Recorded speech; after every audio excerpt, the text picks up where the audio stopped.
السلام عليكم ورحمة الله وبركاته. وحوي درسكيني طبناد oo ka hadlaya safety-ga amba sida soo amaan galin lahayd aad u badbaadin lahayd naftaada iyo nafta qofka la shaqeynaysid. Marka role of PSS related to safety. Role waxa weeyaan kelmadda role waxa weeyaan adiga shakhsiyadaada qofka shaqeynaya meesha aad taagan tahay amba xilka adiga ku saaran maxay xilka ku saaran haddii aad PSS tahay marka ay timaado safety-ga nabadgelyada qofka aad la shaqeynaysid waxaa lagu yiri waxaad leedahay responsibility mas'uuliyad ayaad leedahay oo mas'uuliyadaasna ay kaa saaran tahay qofka aad u shaqeynaysid ee client-kaaga ah. In home care you are the eyes in the home waxa lagu yiri waxa tahay indhaha qofka jooga guriga ee marka la shaqeynaysa client-kaaga maxay uga jeedaan ilaa qofku indhuu leeyahay adiga indhihiisii lama tahid laakiin waxa looga jeedaa yacni qofkan xanuunsan qof xanuunsanaya adaa u gargaaraya adiga wax qabanaya adiga maaragtay hadii la ku roon yahay dee caawinaya sidaa daraaddeed qofka indhihiisii baa tahay haddii aan maasalaad waxba qabsan karayn wax badan aan karahayn dee waxa tahay gamcihiisa dee waxba qabsan karahayn dee waxa tahay lugihiisa daan socon kara yacni saasaa looga jeedaa. waxa lagu all safety issues wixii wax kasta oo ku saabsan safety-ga that you see are to be reported to the supervisor. wax kasta oo safety ku xidhan amaan la'aan ku xidhan haddaad aragto waxaad la hadlaysaa supervisor-kaaga. Discuss to what can be done, resolve any potential injury issues you identified before injuries occur. waxaa lagu yiri markii qofku maaragtay aad la joogtid haddii aad aragtid wax ku saabsan nabadgelyadiisa oo nabadgelyadiisa ku dhimaya kala hadal isku day inaad maaragtay wixii aad kala aad ka hortagtid intii aanay dhicin dhibaatada. Masalan haddii aad aragtid electrical code yacni lambada haddaad aragtid xarigeeda inuu xoqxoqan yahay waan kala hadashaa marka client oo tiraahdo bahalkay wuxuu yahay maxaan ku sameynaa dan haddaad aragtid maalinta labaad aad aragtid client-ki qof waliba client-ka ma garanaysaa caqliga qaba waxaa jira dee dad badan oo lala shaqeynayo oo maskaxdooda taam tahay laakiin dee lugihiisa waxba ka qabsan karahayn marka waxaad rabtaa waxaan ku sameynaa haddii uu maaragtay maalin labaad ku aragtid dan supervisor-kaaga u sheeg waxaad tiraahdaa يعني qofkan la shaqeynaya maskaxdiisa waa taam bahasha maaragtay lambadaasina xarigeeda wax xoqxoqan yahay electricity ku dhici karta waxaan dhibaato safety-giisa oo imanaysa maxaan sameynaa hadduu ama uu yahay qofka la shaqeynaysa ilmo yar waalidkiisa la hadlay. Okay laarka kale you have wali waxaan ka hadlaynaa role-kaaga yacni xilka ku saaran meesha aad taagan tahay haddaad PSS tahay. You always have right to refuse to do any task that appear to be unsafe. xaq ayaad u leedahay in aad diidid refuse waa inaad diidid weeye wax shaqo kasta oo consumer-ka qofka la shaqeynaysa u dirta amba hadduu ilmo yar yahay waalidkii u diro haddaad aragtid inaanu nabadgelyadaada aanu sugahayn xaq ayaad u leedahay in aad diidid nabadgelyada laga hadlaya xataa xaq waxaad u leedahay qofka aad la shaqeynaysa qof weyn hadduu yahay maskaxdiisa taam ay tahay uu kuu diro wax nabadgelyada aan sugahayn amba xataa familiga uu kuu dirta ilmo la shaqeysa nabadgelyada sugahayn waa inaad diidaa diidi kartaa ma qaban karaan leedahay kale. Your role as a PSS will help ensure that you maintain a safe work environment and prevent client or employees injuries. maxay tan maxay tiri sentence-ku dhan wuxuu leeyahay adiga mas'uuliyad ayaa kaa saaran in meesha aad ka shaqeynaysid nabadgelyada aad sugtid maxaa looga jeedaa haddii wax maanta meesha yaalaan lagu kufaayo midi ay dhowdahay amba meelaha uu ka dhow yahay waa in aad meesha ka qaadaa waxa aad meel hagaagsan aad dhigtaa aad nadiifisaa. If you see water on the floor, always stop to dry. haddii aad aragtid biyo ku daatay dhulka, markasta waan istaagtaa aad nadiifiso inta aan wax kala qaban. su-aalahan oo kale imika tan oo kale leenkan oo kale wuxuu kugu iman karaa as su-aal oo multiple choice kugu iman karaa. marka aad iyo aad u dhuuxa oo u dhageysta muxuu ahaye yani casharada aan soo dhigo. wax kasta runtii su-aalooyin badan ayaa ka imanaya oo ku saabsan muxuu ahaye ku saabsan imtixaanka weyn.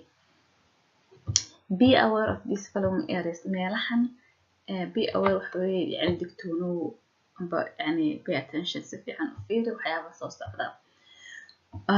haddii aad maanta qofka shaqeynaysid aad la shaqeynaysid waa inaad qof digtoonaan ahaataa. waana clientkaaga amba qofka la shaqeynaysid waalidkii aad wada hadal iyo wada xidhiir aad leedihiin. dad waxa jiraan soo shaqeynaya laakiin si fiican tula hadal. safe practice, when practice karta safetyga amba nabadgelyada aad sugtaa. lakin kale proper learning of body mechanism. tan runtii videoyaa jira xataa aad daawan doontaan insha allah. aan idin soo diri doono meesha la gelayo ambaba aan idin tusi doono. proper learning body mechanism maxaa looga jeedaa? proper learning mechanism body mechanism waxaa looga jeedaa marka aad qof maarta curyaana aad qaadisid si fiican in aad u qaadid weeyaan, oonad maqranaysaay aanad dhabarka aan ku jabin, waana si fiican aad u qaadaa. waxaana jira qaab loo qaado. mechanism waa qaab oo kale. proper waxa weeye wixii caadiga ahaa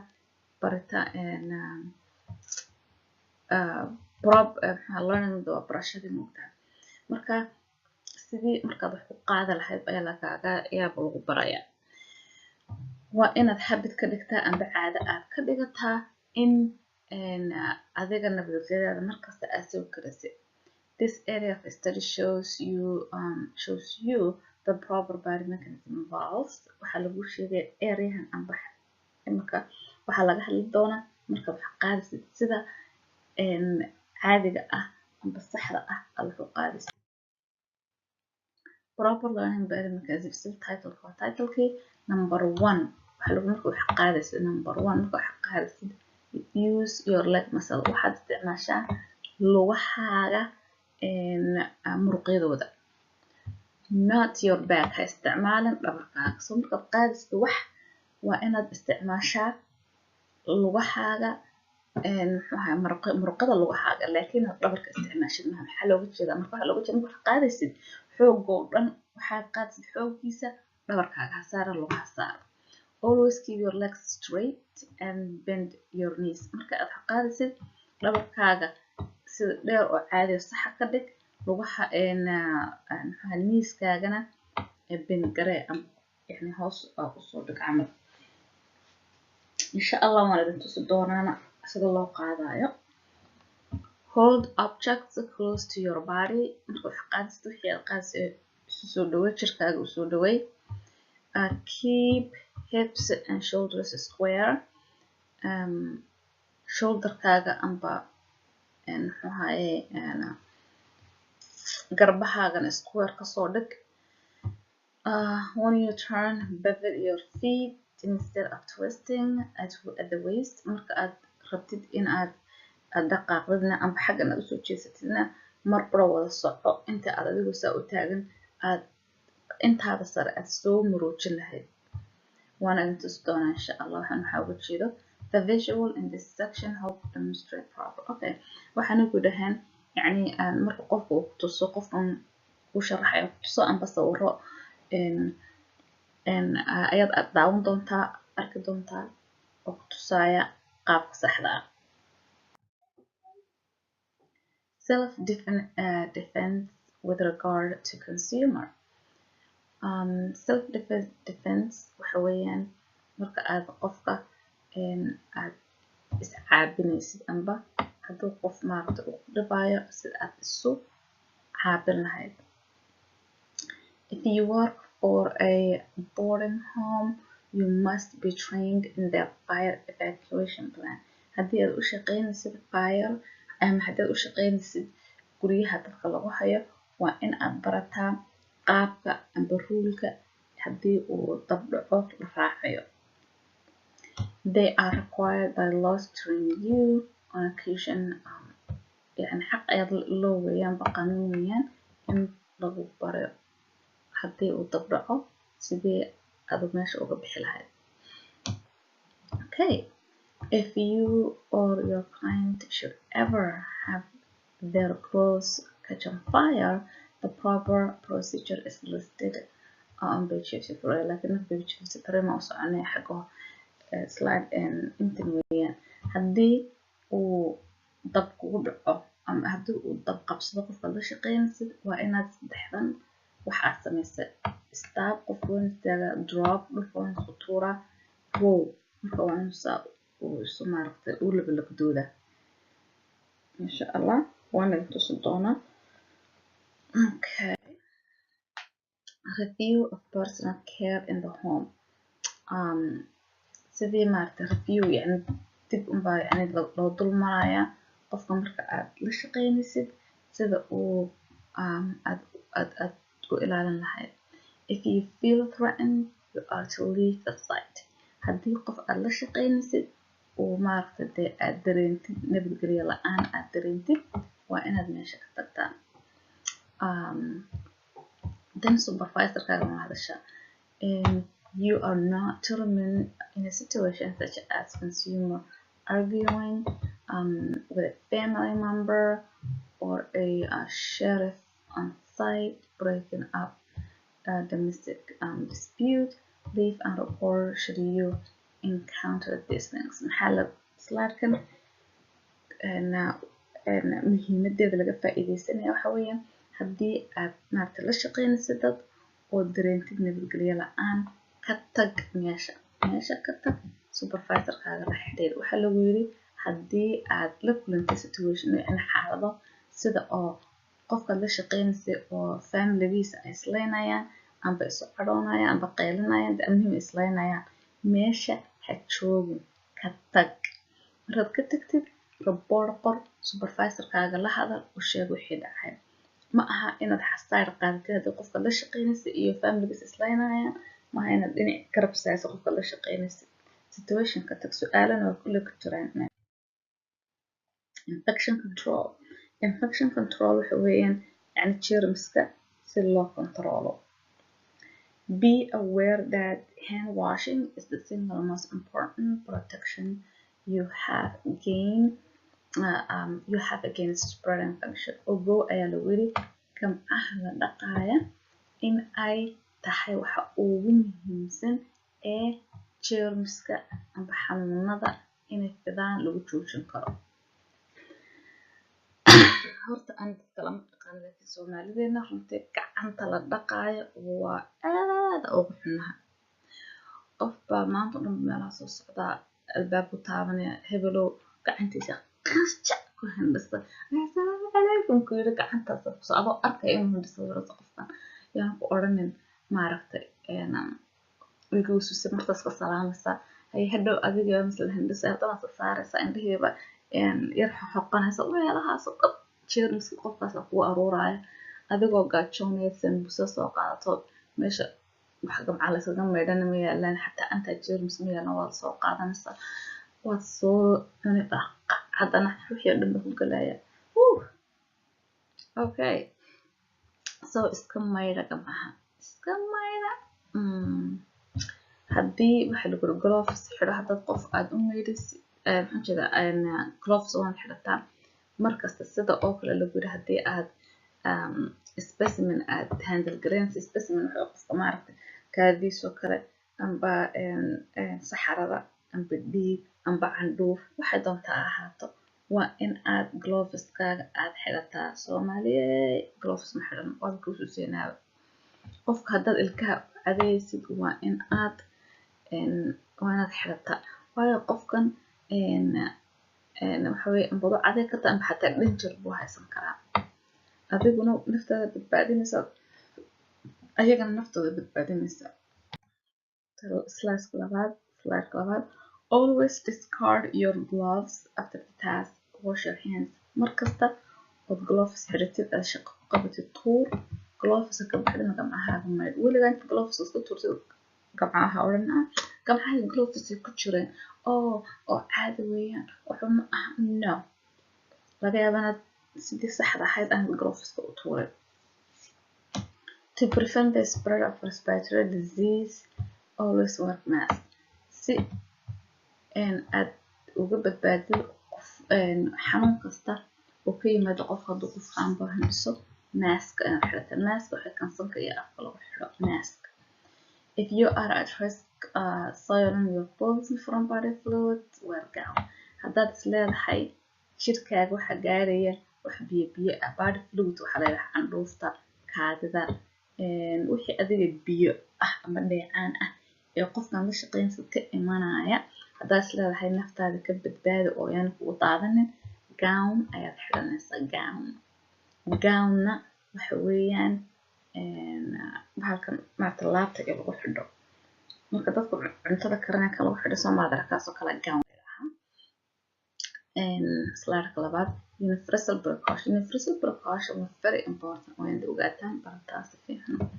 Universal precaution okay, definition taariifkiisa way safety products healthcare workers need to use whenever they are responsible anticipating that they are going to be exposed to blood, body fluids. These practices assume all clients to be responsible infectious for such things as hepatitis, AIDS, other blood-borne diseases. It includes knowing how to use the personal protective equipment, barriers, decontaminations of the contaminated body parts and surfaces, and safe disposal of other contaminated material, including proper way to remove contaminated gloves, gowns, masks, and removal of trash. Okay, slide-kan wuxuu leeyahay yani guud ahaan wuxuu ku leeyahay qofka muxuu ahaay yani inta macnahan baa idinka soo qaadaya. haddii aad dad la shaqeynaysid waa in aad xidhataa ood practice garaysaa wixii adiga ku badbaadinaya. qof haddii aad la shaqeynaysid waa inaad xidhataa ood practice ka dhigataa ood caado aad ka dhigataa in aad xidhatid barriers. Okay, barrier waxay wax idin dhexeeya adiga iyo qofka. Okay, amba waxa lagu leeyahay personal waa inaad xidhataa maxay personal protective equipment oo la mid ah barrier. marka ay barrier-ka lagu sheegay wax kale ma aha. marka qofka la shaqeynaysa adiga naftaada uga badbaadid oo dhiiggiisa kuu soo dhicin, dheecaanka kuu soo dhicin, hindhisada kuu soo dhicin, whatever germs iyo infection oo haysta adiga kuu soo gaadhin adigana aan u gaadhsiinin. barrier wax adiga isaga idin dhexeeya waa in aad xidhataa. waa maxay waxaasi? Okay, gloves gamcaha. gown wuxuu kan inta laabta lagu xidho qofka ninka markuu cuntada karinayo kan laabta lagu xidho maanta kaasa gown la yidhaahaa. mask waxa weeyaan kan oo sanka iyo afka xiran marka qofka qufaco durigu tagayo dhakhtarkiisa tagasoo afka kuma xidhan maskaasaa la yidhaahaa. haddii markuu maarata wixii dhamaystana waa trash ku daadiyaan. so xataa waxaa ka maqan goggles waxa la yidhahdaa waxa jirta mid indhaha lagu xidho iyo sidii oo muraayad oo kale ah. waa gloves, gowns, goggles iyo mask waa in xidhataa. so waxaasoo dhan waxaa la isku yidhaahaa personal protective equipment ee la isku yidhaahaa. so gloveska iyo gownka iyo maska iyo haddii ilaahay kuu roon yahay goggleska waxaasoo dhan waxaa la isku yidhaahaa personal protective equipment amba barriers. so isilaaliya. slide kale contaminated materials. okay, haddii aad xidhan tahay aad masalan dhiig iyo waxa isku soo gaaraan waa inaad barataa muxuu ahaay kelmadda biohazard la yidhaaho biohazard la yidhaaho waan barataa iyo symbolkeeda se u eg tahay biohazardka waxa weeyaan bac ayay ku dul qoran tahay bacda waxaa loogu talagalay wax kasta oo magaranaysaa infection wax kastoo infection leh oo lagu rido so masalan gloves haddaa xidhanta dhiig soo gaaro infection weyn moogtaa oo taa waa inaad calaadu lagu ridaa biohazardka baaga so amba dadka inta badan xidha haddii af soomaaliya ku soomaaliya biohazardka waxa weeyaan bac orange ah amba huruuda amba muxuu ahaye sometimes casaan bay ka dhigan inta badan casaan waaye oo bac taraash weeyaan ada muhiim soomaalida bac taraash weeyaan laakiin bac taraash gooniya weeyaan bac taraashka waa inaad ku ridaa wixii hadda gloveska uu leeyahay dhiig amba gownka dhiig leeyahay amba meel aad masaxdin oo wixii magaranaysaa ayaad ku ridaysaa so the universal symbol for biohazard material that is used to label hazardous containers indicate infectious material so waxa lagu yiri bac taraashkaas yacni guud ahaan baa idinka sheegaya bac taraashka haddii aad aragtaan ay ku qoran tahay waxa lagu leeyahay waxa meeshan xashiishkan xashiish caadiya ma aha materialkan waxa weeye infection fogow it is a bright orange sticker waxay gudahaan waxa weeyaan hazardkaasi colorkiisu waxa weeye orange bright red orange yani waxa weeyaan orange oo aad inta orange yahay laakiin aad u khafiif visual described in this section okay whenever you are working with dirty linen or potentially infectious waste you must keep them away from your body imkan waxa ku sheegan sidaad u isticmaalaysid marka aad haddii aad bedelaysid sariirta haddii aad bedelaysid maaragtay alaabteeda aad bedelaysid ood nadiifinaysid ood isleedahay waxaana maaragtay infection baa kaaga iman kara ama baa kusoo gaari kara waana jirkaaga ka fogeysaa ma aha inaad isku soo dhaweysid okay next on occasion you may encounter the need to double bag of infectious disease mararka qaarkood laga yaabaa bactaraashka in sheegin biohazardka ahayd laga yaabaa inaad u baahatid inaad bac kale kusii ridid double bagging baa la yidhahaa waayo waxaan laga yaabaa waxaad ku baqanaysaa inuu infectionkaas soo gaaro amba bacda aad ka shaqaystiro waa yar daloosha always it is done if the outside of the bag should become contaminated with potential infectious disease inta badan waxa bacda la double bag gareeya marka lagu sameeyo ayaa lagu yidhi haddii aad u baqanaysid bacdii hore in ay infectionka uu soo gaadhay common sense next homework laga hadlooya imika homework waxaa lagu yidhi using good body mechanism include body mechanism markaad wax qaadaysid si aad sida wax u qaadaysid waxay fiican waxay ka mid tahay waxyaabaha soo socda oon aanay ku jirin kelmadda waxa weeyaan laga reebo aan aanay ku jirin yacni body mechanismka marka aad wax aad qaadaysid sida fiican aad u qaadaysid waa maxay inta looga jeedaa sida fiican ma dooranayna laakiin taqalka ayaan dooranaynaa waan ka hadalnay haddaad dib ugu noqoto slide aan fahmayn maxaa hayo